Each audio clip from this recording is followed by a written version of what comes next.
Assalamualaikum warahmatullahi wabarakatuh. Perkenalkan, saya Bagus Panuntun, salah satu dosen di program studi manajemen Fakultas Bisnis dan Ekonomika Universitas Islam Indonesia.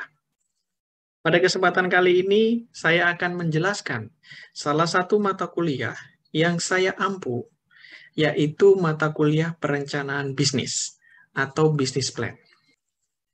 Dalam pemaparan kali ini, terutama kami laksanakan dalam rangka memenuhi ketentuan unjuk kerja dalam proses pengajuan sertifikasi dosen pada aktivitas Tridharma bidang pengajaran. Dalam memaparkan mata kuliah business plan ini, saya menggunakan metode DIA atau yang sering sekali kita kenal dengan delivery, interactions, dan assessment.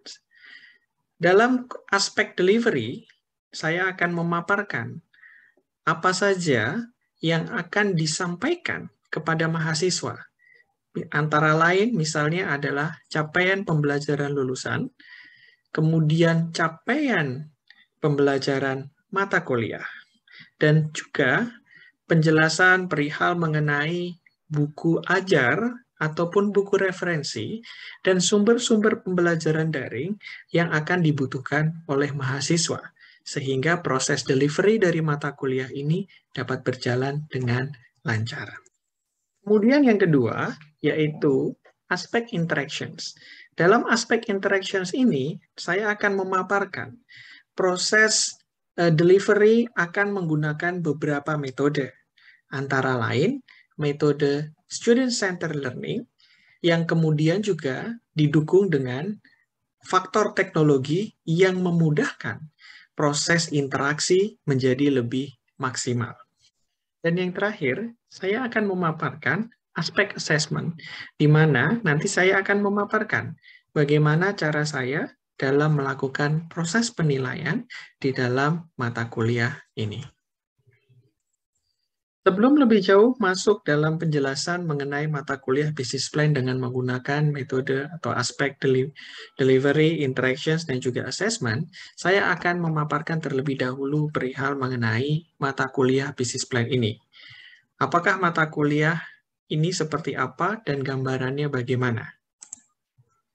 Baik. Nah, mata kuliah business plan ini adalah salah satu mata kuliah yang diselenggarakan oleh program studi. Dengan jenis mata kuliah adalah mata kuliah teknikal. Nah, mata kuliah ini memiliki beban SKS yaitu sebanyak 3 SKS.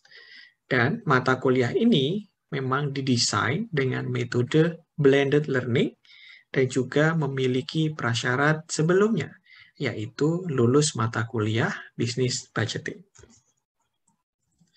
Secara singkat, mata kuliah Business Plan ini adalah mata kuliah yang nanti akan memberikan pengetahuan, keterampilan, dan kemampuan bagi mahasiswa dalam rangka melakukan penyusunan rencana bisnis.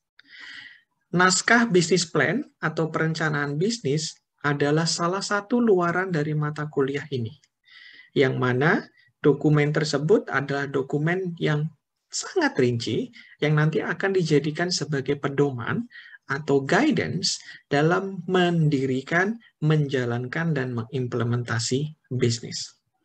Di samping itu, naskah business plan yang merupakan luaran dari mata kuliah business plan ini juga sangat dibutuhkan oleh pelaku bisnis. Ya, pada saat nanti melakukan proses pencarian sumber dana, baik itu permodalan, dan juga perencanaan bisnis plan ini bisa dimanfaatkan untuk mengelola perencanaan dari seluruh aspek bisnis di dalam perusahaan.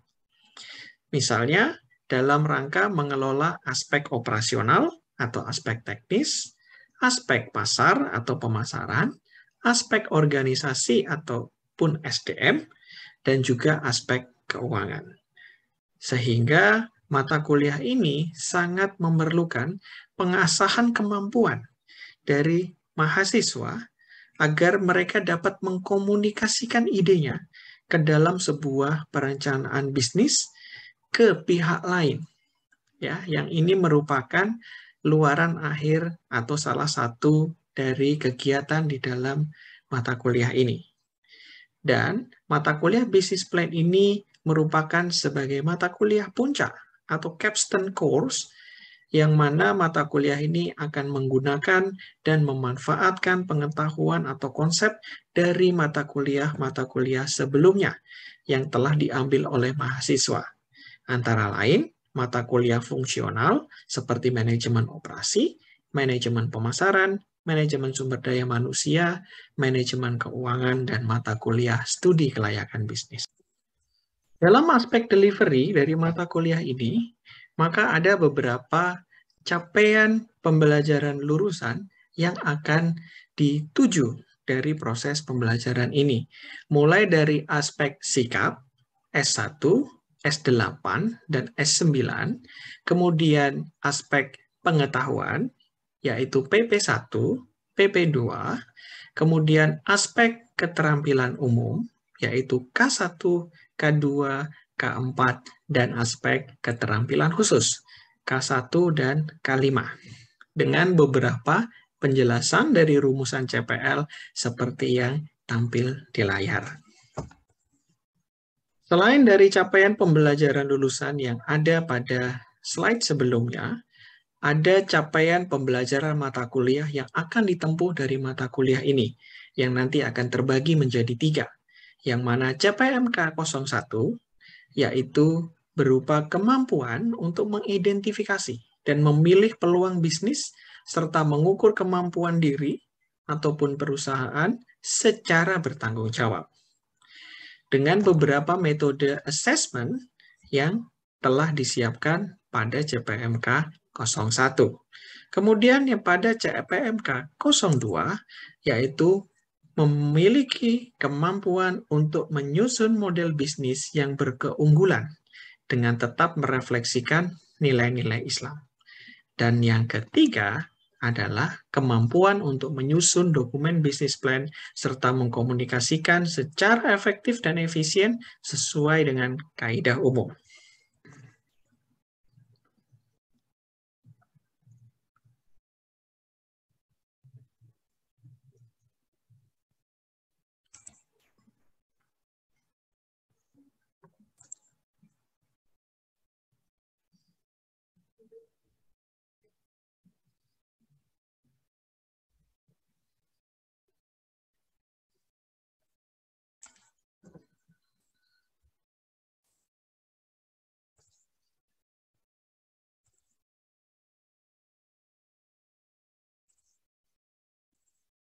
Kemudian untuk aspek pembelajaran yang ketiga, yaitu aspek assessment.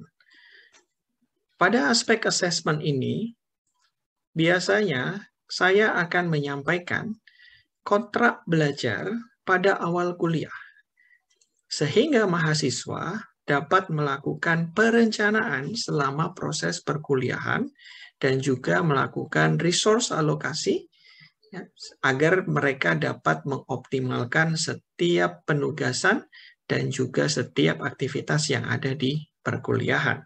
Berikut ini adalah grading komponen yang digunakan untuk menilai selama mata kuliah ini berlangsung. Tentunya berdasarkan pada pembagian CPMK terkait dengan sikap, pengetahuan, keterampilan umum, dan keterampilan khusus. Berikut adalah contoh pembagian hal tersebut. Pengetahuan yang dijabarkan melalui ujian, kemudian keterampilan umum dan keterampilan khusus melalui beberapa penugasan, dan biasanya saya memberikan bonus untuk mata kuliah ini apabila mahasiswa memberikan extra effort dalam mempersiapkan perencanaan bisnis yang lebih matang. Setelah ini akan saya sampaikan salah satu video pembelajaran asinkron yang akan membantu mahasiswa untuk mengetahui lebih dalam perihal mengenai topik yang akan dibahas pada mata kuliah bisnis plan ini. Selamat menyaksikan. Melanjutkan dari yang sebelumnya, teman-teman, kalau teman masih ingat mengenai dua map yang ada di value propositions, yaitu adalah customer profile dan juga value map, yang sebenarnya kalau teman-teman lihat di dalam business models, itu ada di antara 2 dari 9 parameter. Nanti teman-teman bisa cari. Teman bisa cari di bukunya Alex Osterwalder di Business Model Generations. Nah, saya akan mengantarkan bagaimana dari value propositions yang kita bahas di sesi sebelumnya masuk ke business model. Nah, yang teman-teman perlu perhatikan adalah ketika bicara di value proposition sebelumnya, ada 2 yang harus dilihat. Pertama, apakah teman-teman sudah meng-create value buat customer startup teman-teman sekalian? Itu yang pertama. Yang kedua, apakah teman-teman sudah create value buat bisnisnya teman-teman? Nah, di sebelah ini saya tampilkan sebuah gambar yang bagaimana bagaimana kita tarik dari value proposition masuk ke business model. Di situ teman-teman bisa lihat, ketika di value propositions yang untuk creating value for your customers, maka teman-teman akan lihat di sisi sebelah kanan dan juga yang value map ada sisi di sebelah tengah. Nah, 9 blok yang mendasari konsep business model Canvas yang nanti teman-teman akan mengisi semuanya, itu antara lain terdiri dari apa? Satu, terdiri dari customer segment, sama seperti kemarin. Yang kedua, value propositions. Nanti yang ketiga adalah customer relationships. Yang keempat, ada yang namanya channels, gitu ya. Yang kelima adalah key activities. Keenam adalah key partners, dan juga kemudian key resources. Nah, baru baseline yang paling penting di antara keduanya adalah cost structure sama revenue streams. Kita akan bahas satu persatu dari 9 blok seperti ini. Oke teman-teman, kita akan langsung masuk ke dalam Canvas blok yang pertama. Kemarin ketika kita bicara mengenai value propositions, itu ada customer profile, customer jobs. Nah, kalau di dalam business models namanya customer segment. Nah, ada beberapa tipe dari customer segment yang mungkin perlu diperhatikan di sini. Yang pertama adalah apakah segmen tersebut merupakan mass market. Yang kedua adalah apakah segmen tersebut niche market. Jadi kalau mass market itu yang skala besar, tapi kalau yang niche market itu yang kecil tapi cukup spesifik. Nah, apakah kemudian masuk segmen yang segmented ataupun mungkin diversify? Dan jangan salah, ada yang kelima, yaitu ada multi-sided platform atau multi-sided market. Sehingga dari 5 tipe customer segment ini teman-teman perlu memperhatikan dia masuk customer yang mana. Nah, kemudian yang kedua adalah bicara mengenai value proposition-nya. Nah, di poin ini, di dalam business model yang perlu diperhatikan adalah apa? What value do we deliver to customers? Apakah nilai yang mau kita deliver ke customers? Nah, di sini kita harus perhatikan ada beberapa elemen-elemen yang sifatnya adalah non-exhaustive list atau list yang tidak akan pernah habis untuk digali dalam menciptakan value creations. Antara lain pertama, satu bicara soal newness atau kebaruan. Nah, yang kedua adalah berbicara soal performance atau kinerja. Yang ketiga bicara customizations. Jadi teman-teman bisa mengcustomize sehingga berbeda dari yang sebelumnya. Terus kemudian ada juga value yang sifatnya adalah getting the job done. Yang penting pekerjaannya customer selesai gitu ya. Mau gimana caranya pokoknya selesai. Nah, ada juga value creations yang fokus di design. Bagaimana desain itu bisa menarik. Ada juga brand and status. Karena dari beberapa startup atau beberapa bisnis ketika dia mendevelop value, ada yang tidak cuma berkutat pada produknya, tidak.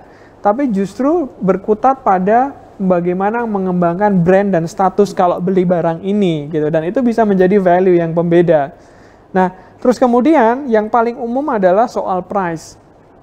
Terutama bagi customer yang sifatnya adalah price sensitive, maka price ini menjadi yang paling penting. Kemudian berikutnya diikuti oleh cost reductions. Jadi ketika dia sudah bicara mengenai price sensitivity, maka biasanya mereka akan bicara mengenai cost reductions. Nah, aspek berikutnya juga yang perlu diperhatikan mungkin sifatnya adalah risk reductions. Karena ternyata kadang-kadang seseorang membeli satu layanan atau jasa adalah untuk mengurangi risiko. Misalnya kalau menggunakan layanan ojek online adalah mengurangi risiko keterlambatan gara-gara macet misalnya kalau kita di tengah jalan.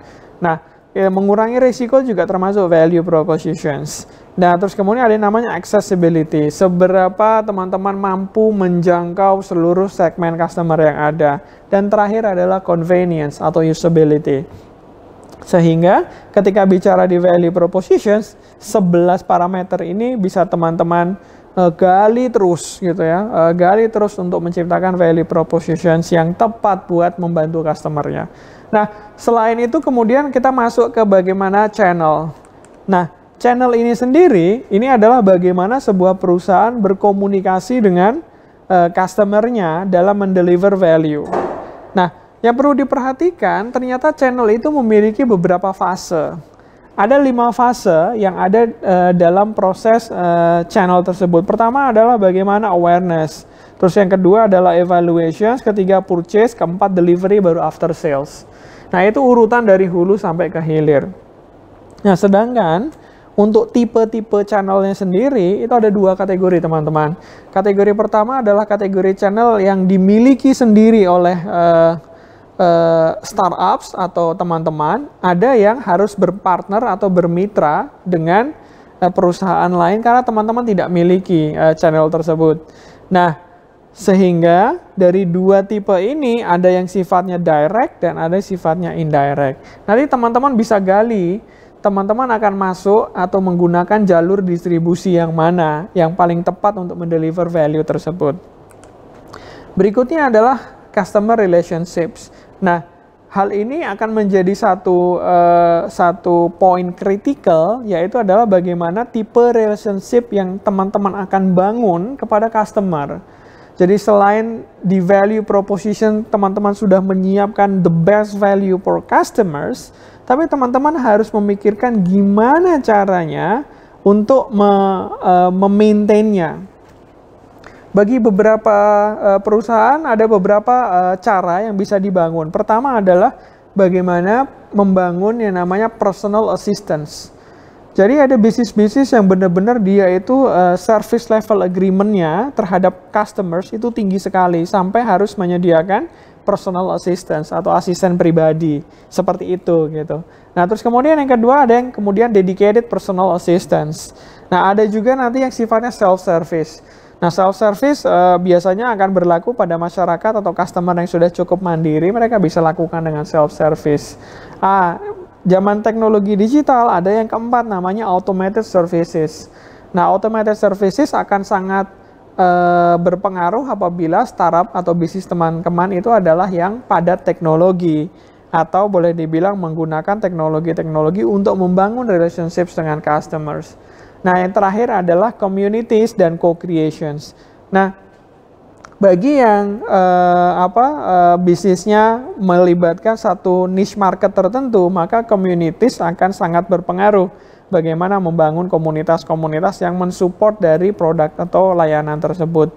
Atau malah co-creations.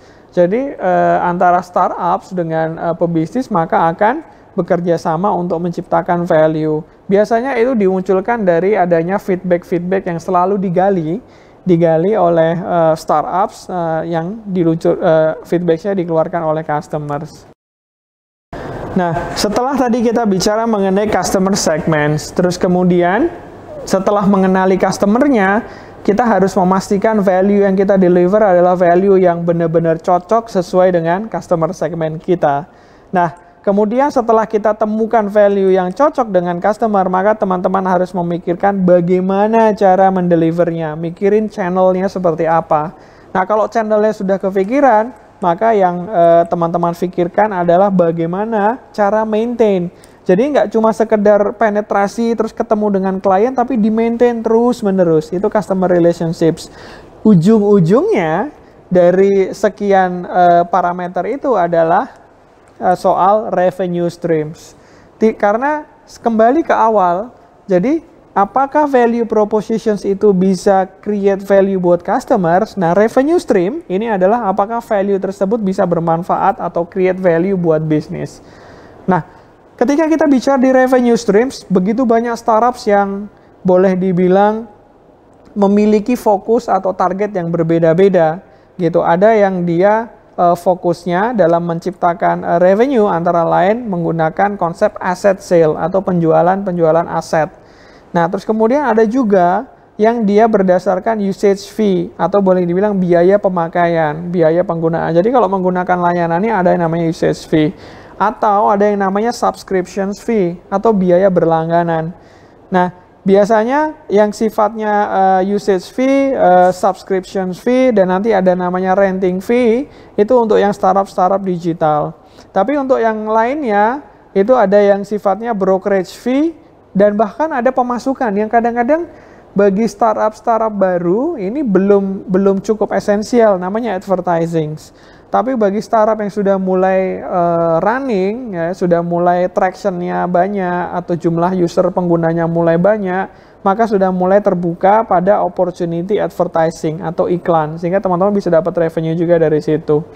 Nah, itu soal mengenai ada beberapa jalan untuk mengenerate revenue. Nah, tapi untuk bisa mendapatkan revenue dan kemudian harus dipikirkan berikutnya adalah strategi pricing, teman-teman. Karena pricing terlalu tinggi, customer juga tidak serta-merta langsung membeli layanan kita. Tapi juga pricing terlalu rendah, maka juga customer akan berpikir 2 atau 3 kali apakah benar yang kita berikan itu worth it gitu ya. Nah, dengan memahami pricing mechanism, itu ada 2 kategori. Pertama adalah yang fixed menu pricing. Nah, yang fixed menu pricing ini, itu antara lain yang sifatnya fix. Contoh misalnya ada yang namanya daftar harga atau list price. Kalau teman-teman datang ke layanan usaha-usaha konvensional, misalnya kayak ke rumah makan dan sebagainya, terkadang mereka sudah memberikan daftar harga, baik itu ditulis di dinding ataupun di buku menu. Gitu. Ada juga yang fixed menu berdasarkan product features. Jadi featuresnya A itu harganya segini, featuresnya B harganya segini, gitu kan? Featuresnya C harganya segini. Atau ada yang sifatnya fixed menu pricing, itu berdasarkan customer segment. Satu layanan yang sama itu bisa punya harga yang berbeda. Kalau teman-teman misalnya datang ke tempat pariwisata, misalnya kayak Borobudur, itu harga tiket untuk wisatawan lokal dan harga tiket untuk wisatawan mancanegara, tempatnya sama, tapi harganya berbeda. Nah, itu fixed menu tapi beda customer segment atau volume. Semakin banyak volume transaksinya maka pasti akan semakin tinggi, tapi satuannya tetap sama. Nah, yang kedua adalah bicara soal dynamic pricing. Nah, di dynamic pricing ini ada 4 parameter yang perlu diperhatikan karena menghasilkan dynamic pricing itu tidak mudah. Pertama adalah negosiasi, harga yang lahir dari negosiasi. Maka platform atau startups yang menggunakan dynamic pricing itu harus punya mekanisme negosiasi antara perusahaan dengan customer-nya. Yang kedua adalah yield management. Nah, ini juga agak sulit untuk diterapkan karena dia harus punya sistem untuk mengelola berapa yield yang dihasilkan. Berikutnya ada namanya berdasarkan real time markets. Nah, kalau berdasarkan real time markets, maka startup sini harus punya sistem yang dia selalu memonitor harga di lapangan seperti apa, di pasar seperti apa secara real times. Nah, yang terakhir adalah auctions atau pelelangan. Nah, di sini lelang akan sangat bergantung dari pendaftar atau peserta lelang yang kemudian nanti menghasilkan harga tertinggi. Nah, pricing mechanism 2 ini bisa menjadi metode dalam mencari revenue stream buat perusahaan atau startups. Seperti di awal tadi saya sampaikan, yang paling penting adalah bagaimana value tersebut teman-teman bisa dapatkan, terus kemudian bisa memonetize-nya. Nah, revenue stream-nya adalah effort teman-teman untuk memonetize dari value tersebut. Oke, baik teman-teman. Kita akan masuk pada elemen berikutnya yang ada di sebelah sisi kiri dari bisnis model canvas kita, yaitu adalah key resources. Di mana key resources adalah apa saja yang merupakan aset yang paling penting untuk agar bisnis kita itu bisa berjalan atau bisnis kita itu bisa dijalankan dengan sebaik-baiknya. Nah, ada 4 kategori yang bisa kita kategorikan sebagai key resources. Yang pertama adalah aset yang sifatnya fisik.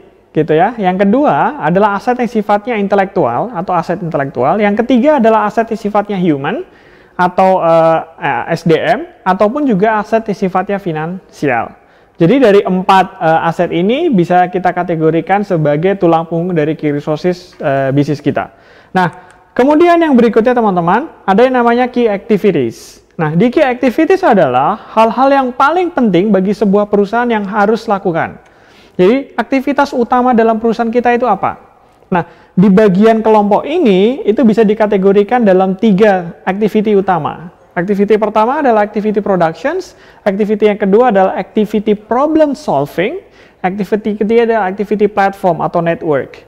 Nah, karena dalam sebuah bisnis yang sustain adalah sebuah bisnis yang mampu memecahkan masalah dari customer, nah ini menjadi satu hal yang paling penting dalam activity di sebuah bisnis kita. Nah, berikutnya teman-teman, selain dari key resources, key activities, berikutnya adalah key partnerships. Nah, ketika kita bicara key partnerships di sini, kita akan bicara bagaimana kita membangun network atau jaringan, baik itu dengan suppliers maupun dengan mitra bisnis. Nah, suppliers, mitra bisnis, itu bisa yang sifatnya strategic alliance, gitu ya. Terus kemudian yang berikutnya adalah sifatnya co-opetitions, gitu ya. Kemudian joint ventures maupun buyer-supplier relationships. Nah, 4 tipe partnerships ini yang umum banyak di develop dalam dunia bisnis sekarang, gitu ya.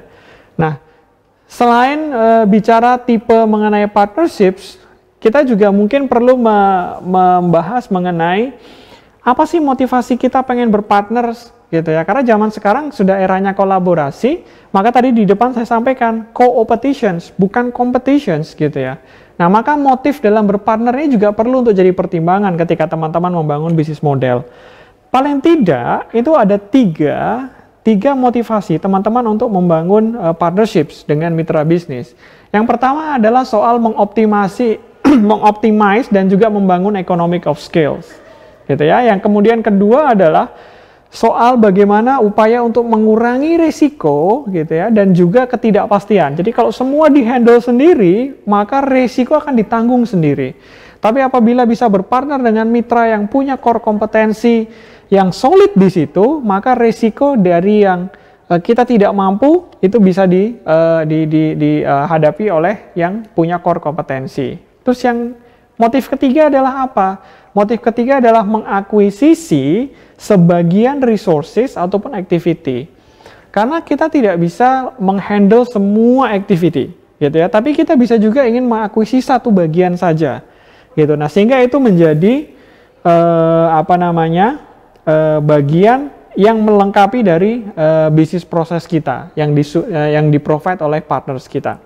Nah, setelah kita tadi membicarakan mengenai key resources, terus kemudian key activities, dan juga key partnerships, yang notabene 3 aktivitas utama ini akan memunculkan sebuah biaya dalam upaya untuk merealisasi, maka yang poin berikutnya yang harus diperhatikan adalah elemen tentang cost structures.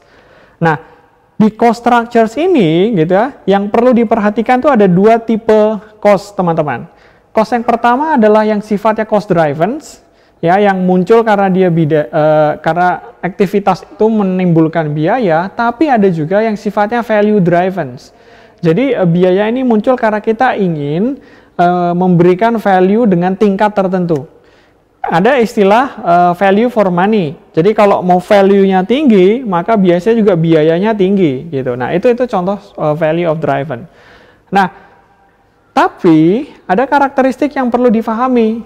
Karena tidak semua serta-merta biaya cost itu memiliki pola yang sama. Contoh yang paling basic di dalam laporan keuangan terkait karakter biaya, pertama, kita sudah sangat familiar dengan yang namanya fixed cost. Jadi berapapun banyak aktivitasnya, fixed cost ini akan selalu tetap. Terus kemudian yang kedua adalah karakteristik variable cost. Jadi dia akan mengikuti seberapa banyak aktivitasnya. Nah, ini yang baru. Yang ketiga, yaitu adalah economies of scale, ya. Yang kemudian yang keempat adalah economies of scope.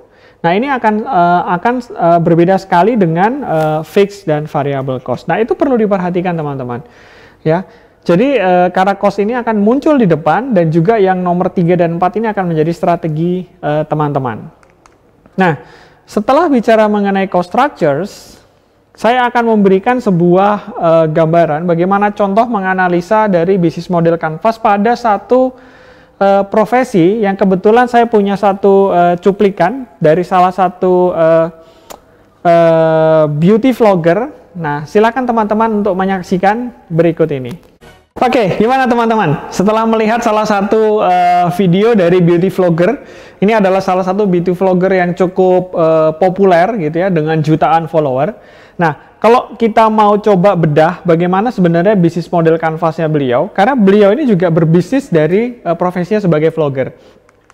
Di sini, ketika kita memetakan bisnis model kanvasnya, pertama adalah ketika dia harus mencari tahu siapa customer segmen yang mau dia sasar.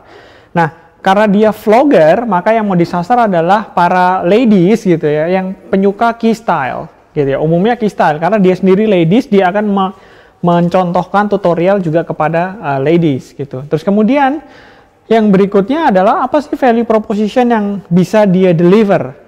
Jadi si Pony ini dia bisa untuk mendeliver berupa apa? Antara lain misalnya dengan tutorialnya itu sendiri, terus kemudian review. Nah, review ini bisa review yang berbasis produk ataupun activity tutorial saja. Nah, kemudian berikutnya adalah bagaimana cara Pony untuk membangun relationship. Biasanya karena dia dari Korea, maka dia menggunakan line groups gitu ya, karena familiar sekali di sana, dan di Indonesia juga sangat familiar dengan line groups. Kemudian berikutnya adalah giveaway. Makanya kalau teman-teman lihat event atau vlogger-vlogger pasti ada giveaway, bagaimana membangun relationship. Bisa juga dengan meet up, karena dia juga public figure atau artis. Nah, untuk channel, dia pasti akan manfaatkan yang terutama yang berbayar, misalnya seperti YouTube, atau yang bisa segmented atau targeted, baik itu Instagram maupun juga blog. Nah, berikutnya adalah apa? Berikutnya adalah key activities. Activitiesnya dia apa di sini? Tentu adalah membuat video dan membuat konten. Salah satu yang teman-teman sudah lihat tadi adalah produk dari key activities-nya.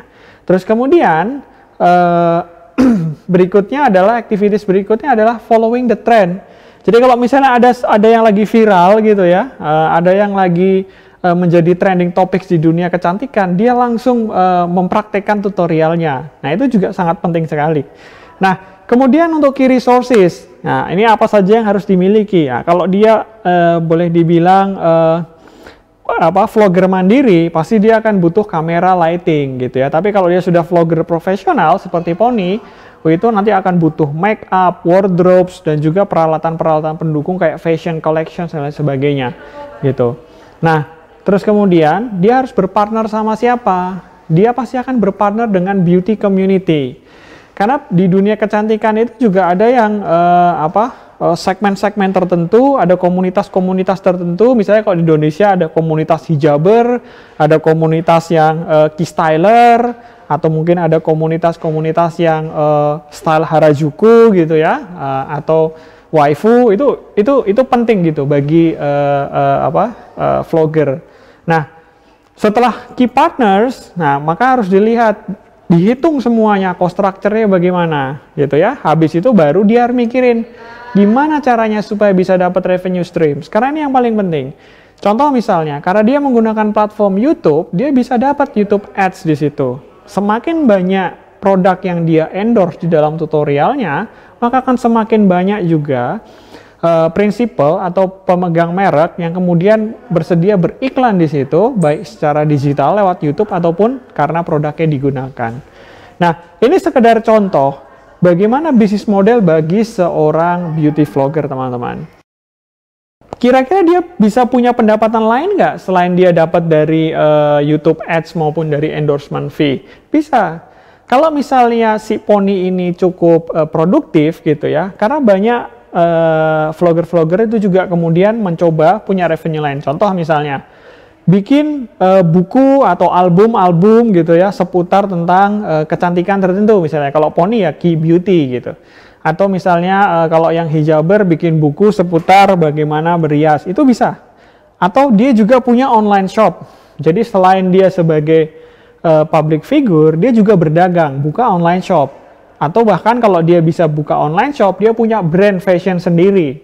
Itu bisa jadi bisnis model tambahan gitu ya. Atau ada juga yang kemudian dia selain vlogger, dia juga merangkap travel vlogger. Jadi dia bisa jalan kemana-mana, traveling, dan itu ada revenue-nya. Bisa datangkan sponsor juga, gitu ya.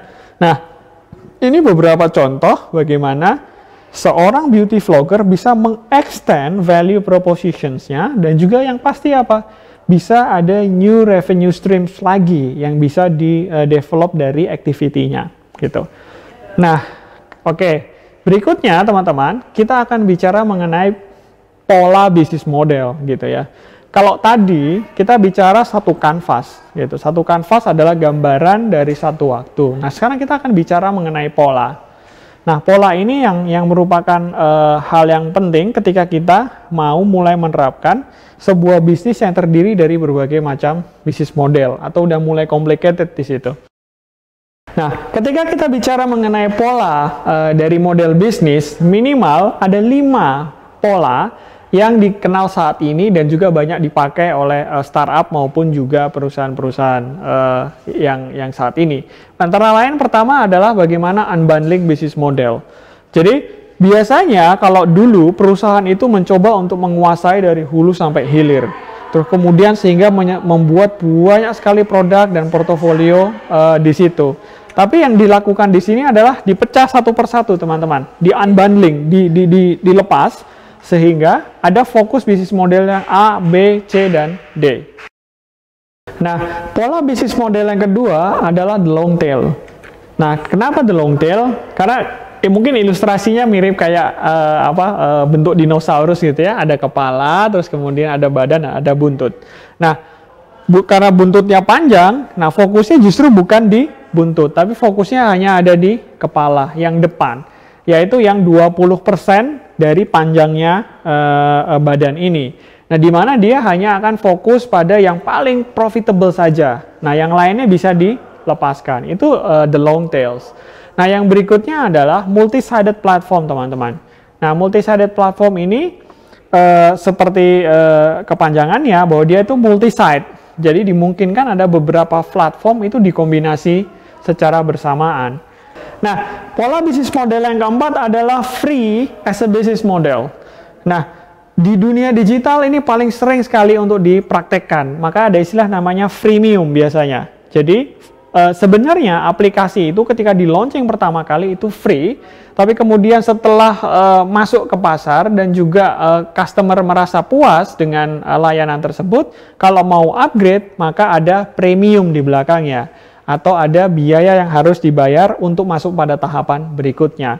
Nah, freemium ini atau free as a business model di dunia digital sudah sangat lazim dan sangat banyak sekali.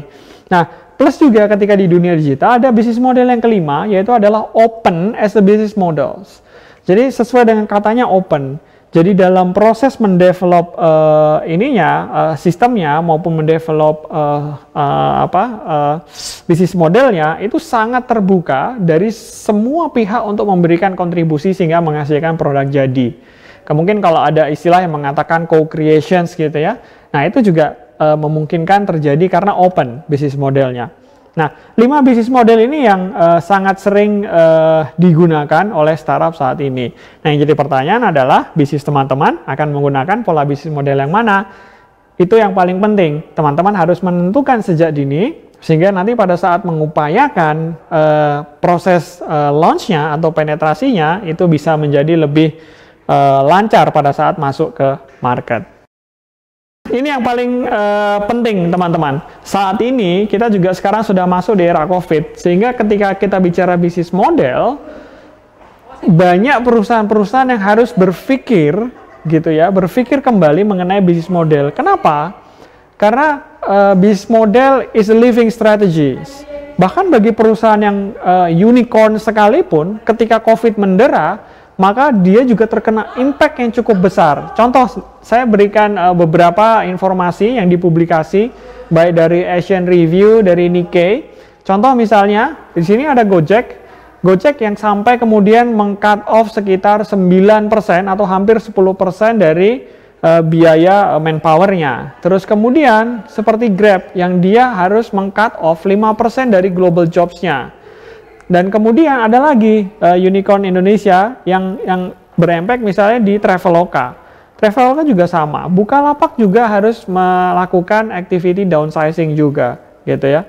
Jadi even di unicorn sekalipun, ketika impact COVID-19 ini memberikan efek yang cukup besar, sehingga unicorn juga harus siap-siap untuk apa? Siap-siap untuk melakukan pivot.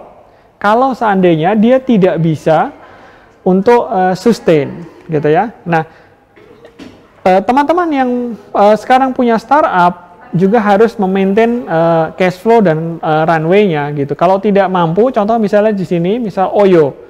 Oyo itu bahkan sampai okupansi hotelnya dari seluruh jaringan Oyo itu turun sampai 60%. Revenue-nya pasti akan terdampak besar-besaran.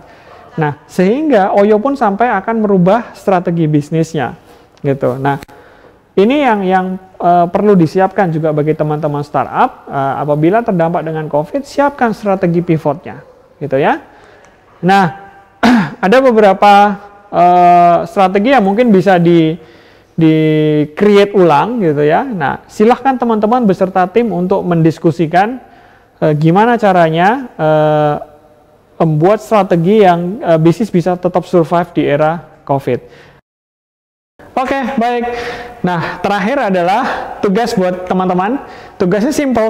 Setelah pembahasan tadi mengenai bisnis model Canvas, terus kemudian saya bercerita mengenai strategi-strateginya, dan juga bagaimana COVID ini memiliki dampak pada existing bisnis seperti yang Unicorn lakukan. Nah, tugas bagi teman-teman adalah silakan teman-teman untuk membuat bisnis model Canvas dari bisnis atau startupnya teman-teman sendiri. Nah, pastikan yang dituangkan di dalam bisnis model Canvas adalah strategi-strategi yang sesuai dengan konteks saat ini, tantangan saat ini, dan juga rencana pengembangan ke depan dari bisnis teman-teman. Saya kira demikian. Terima kasih. Demikian contoh pembelajaran daring asinkron yang saya lakukan pada mata kuliah Business Plan pada pertemuan ke-6, yaitu proses membangun desain atau model bisnis. Kami mengucapkan terima kasih kepada Bapak Ibu Asesor dalam program sertifikasi dosen 2021. Semoga semua informasi yang kami sampaikan dapat diterima dengan baik, dan apabila Bapak Ibu ingin Bapak Ibu asesor ingin melihat lebih lanjut materi secara lengkap maupun berbagai sumber pembelajaran daring yang sering saya gunakan di dalam proses pembelajaran di kelas, Bapak Ibu silahkan untuk mengunjungi kanal YouTube saya yang ada di dalam kolom deskripsi. Terakhir kata, kami ucapkan terima kasih. Wabillahi taufiq wal hidayah. Wassalamualaikum warahmatullahi wabarakatuh.